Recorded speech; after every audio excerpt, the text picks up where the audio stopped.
Hello, everyone, and welcome to the concession stand here on the KB Radio Network. I am your host, Kevin Reed, and this is the review of the new slasher film, I Know What You Did Last Summer.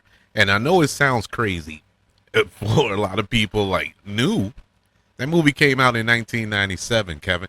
Well, we got another one, and they chose to call it by the same name, I Know What You Did Last Summer, the fourth film in this franchise, believe it or not. It's I Know What You Did Last Summer, I Still Know What You Did Last Summer, I Will Always Know What You Did Last Summer, and now we go back full circle to I Know What You Did Last Summer. This film is directed by Jennifer Caton Robertson, and along with a crop of new young actors to be a part of this film, we have returning stars from the original film from 1997, Freddie Prinze Jr. and Jennifer Love Hewitt, who is setting the internet on fire right now for reasons I just don't understand. Jennifer Love Hewitt showed up at the premiere on the red carpet, and she doesn't look how she looked in 1997, believe it or not. I know this is a shocker. It's like, oh my God, she's aged. She's put on a couple of pounds, but in my humble opinion, she is gorgeous. She is absolutely beautiful, man. I don't understand why people are shaming this woman. And most of the people who are shaming her don't look nothing like her. You know, they wish they had the body of a Jennifer Love Hewitt. And that's for the woman side. And for the man side, they wish they had a woman that looked like Jennifer Love Hewitt. But they rather sit there and shame this woman. Jennifer Love Hewitt is beautiful. She looks, I always did have a little mini crush on her back in the day in the 90s. But now she's filled out. She's in her 40s. She's had 3 children. What you expect her to look like? You know what I'm saying? She looks great to me. She is fine. Let's just put it plainly. She is fine. And so people need to chill out with that. But anyways, she's back in this film. And just like the first film in this franchise, the plot takes place 27 years after the murders in Tower Bay, when another hook-wielding killer appears and begins targeting a group of friends 1 year after they covered up a car accident in which they supposedly killed someone. Same plot, same town, and some of the same actors. I'm gonna be just downright frank and honest with you. This movie is horrible. I mean, and when I say horrible, it's not like I had super high expectations for I Know What You Did Last Summer. I'm not a purist. I'm not somebody who holds that original film in such high regard. Like, oh, it's untouchable. You know, don't mess with the lore. It's a slasher film from the 90s. I mean, come on, man. It's not Citizen Kane or Back to the Future or anything like that. It's a basic teen horror film from the 90s. And did it warrant a kind of a reboot? You know, is it the time to kind of reboot something like this? Sure. It wouldn't have hurt anything. You know, that's why I was like, okay, it's worth a shot. But man, this movie was so bad. They didn't even try. They didn't even try to do anything special. You know, anything different. It was the same thing. And they managed to make it worse. Like I said, the original film, the first film in this franchise, isn't an Academy Award nominated picture by no stretch. But at least it was entertaining. At least it had tension. At least the kills were good in that movie. Here, nothing. There was nothing. There was no tension. There was no jump scares. The kills were horrible.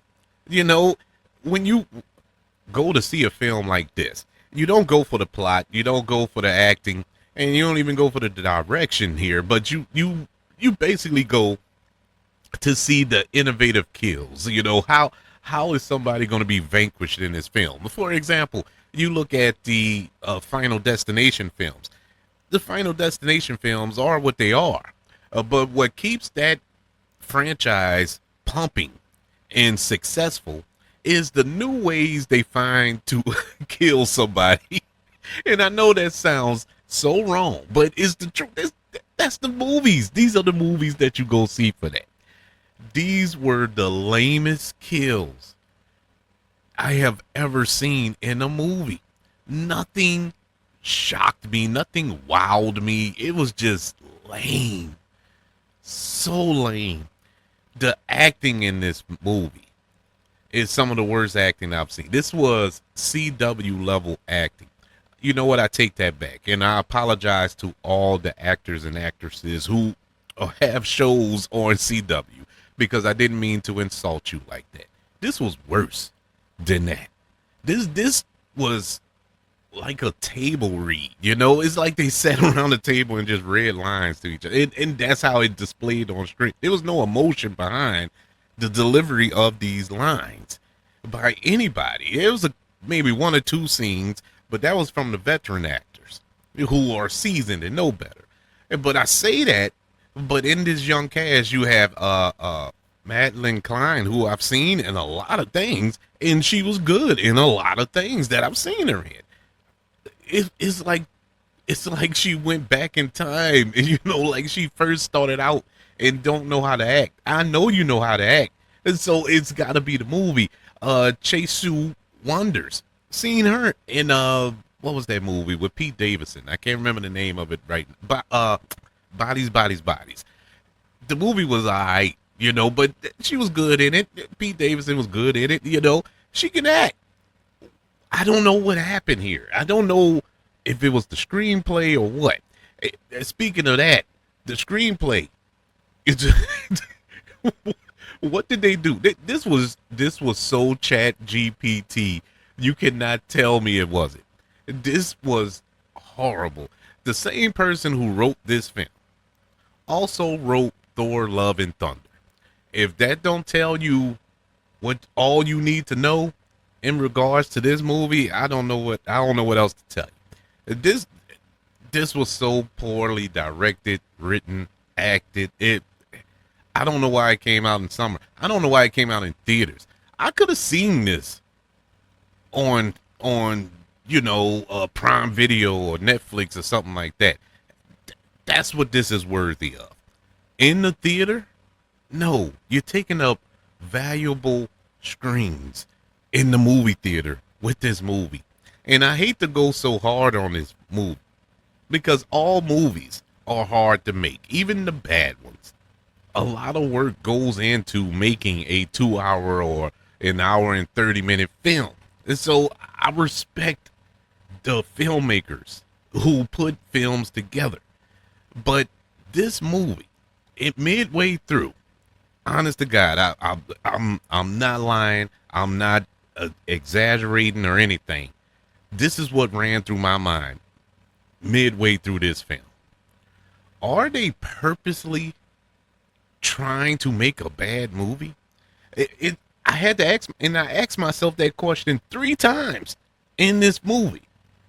It was like they done things on purpose just so it can be campy and bad, but they weren't going for the campy route. They actually was trying to take themselves seriously.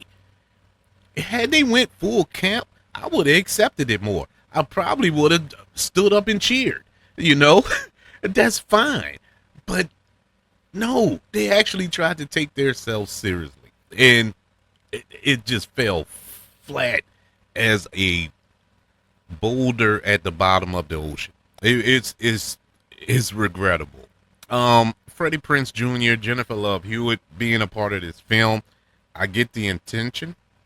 And for the better or worse, they were the best part of the movie, because they have chemistry together. I mean, it's been over 30 years, so they know how to work with one another. They know these characters up and down. They've played them 2 or 3 times, so it was good for nostalgic reasons, I suppose. But Jennifer Love Jennifer Love Hewitt's character had a line in this movie that hit home so hard. This probably was the best written line in the entire film. And she said, Nostalgia's overrated. And I was like, yes, you're right. You're 100% right, especially in regards to this movie. My God. The reveal at the end. The reveal at the end. It, I was hoping, I really was. It had got to the point where I almost got on my knees and prayed to my Lord and Savior that the end of this movie can at least be decent enough for me to accept this movie as a movie, as something that was somewhat entertaining. No, the ending made it even worse. The reveal of the killer or killers, whatever. I don't even care if I spoil it. At this point, it don't even matter. The reveal of the killers was so lame and didn't make any sense whatsoever as far as the lore of this franchise. And I'm not even I know what you did last summer stand. I'm just a casual viewer.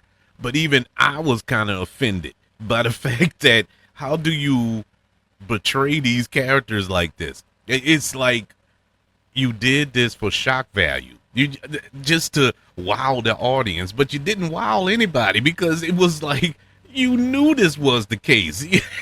It wasn't even a surprise. It was like I knew this. This movie is horrible. And you may ask, well, Kevin, did you like any part of this movie? Yeah, I did. There was one scene, and I mean this literally, one scene. And yes, I'm gonna spoil it. I don't care, and I'm pretty sure you don't care. There's a surprise cameo in this movie, or at least it was a surprise to me because I had no idea that she was gonna be in it. It was none other than Freddie Prinze Jr.'s real life wife herself, Sarah Michelle Gellar. She returned in this film, and you're like, wait, she died in the very first movie. Yeah. In the scene that she's in, it actually was a good scene. It was a dream sequence. And I'm like, oh man. And I don't know if they used de-aging on her or not, but she looks just like she looked in 1997. I've seen her recently, and she looks the same. She hasn't aged badly. Fine wine, man, fine wine. But she looked great. Her acting was awesome. You know, she was the best part of the movie. Best scene, the most well-written scene, well-acted scene had no business in this movie. But we got it, and it's the one thing in this movie I actually enjoyed. Had we got about 2 or 3 more scenes like this, I probably would have celebrated this film. And then you get a post-credit scene or a mid-credit scene, whatever. Well, I'm not going to spoil that, but it's like, oh my God. It's like, what's the point? What's the point of this mid-credit? Nobody is going to go see another last summer movie. That's it. This is it for this franchise, in my humble opinion. But yeah, this was a horrible movie, and I can't get it out my head. I can't get this out my head. The end of this movie was so bad. This was probably the worst ending to a movie I have ever seen. It was jaw dropping. It was like, did they really say that? Or are they really doing this? I mean, at the end, I would tell you, normally for a movie this bad, I would not recommend it. But I'm going to go against the grain here. Go see this movie. I think everybody needs to see this to believe it. That this movie actually got made. This got greenlit. This actually got a $20 million budget. This movie got made. And I cannot believe that this was a greenlit by a studio. I just in a summer release nonetheless. Man, you cannot make this stuff up. I know what you did last summer. Gets a letter grade of an F. I can't give it no other grade. I can't. There's nothing about this movie that's good. Absolutely nothing. And the sad part is, I'm not even disappointed by that. I'm not even angered by that. Normally, a F movie would anger me. The fact that I wasted an hour and a half or 2 hours of my life, but it didn't even affect me like that. It was more comical than anything. But it is mind-boggling that this movie exists. But that's my humble opinion. You may go see this movie and feel, man, it's the greatest horror movie of all time.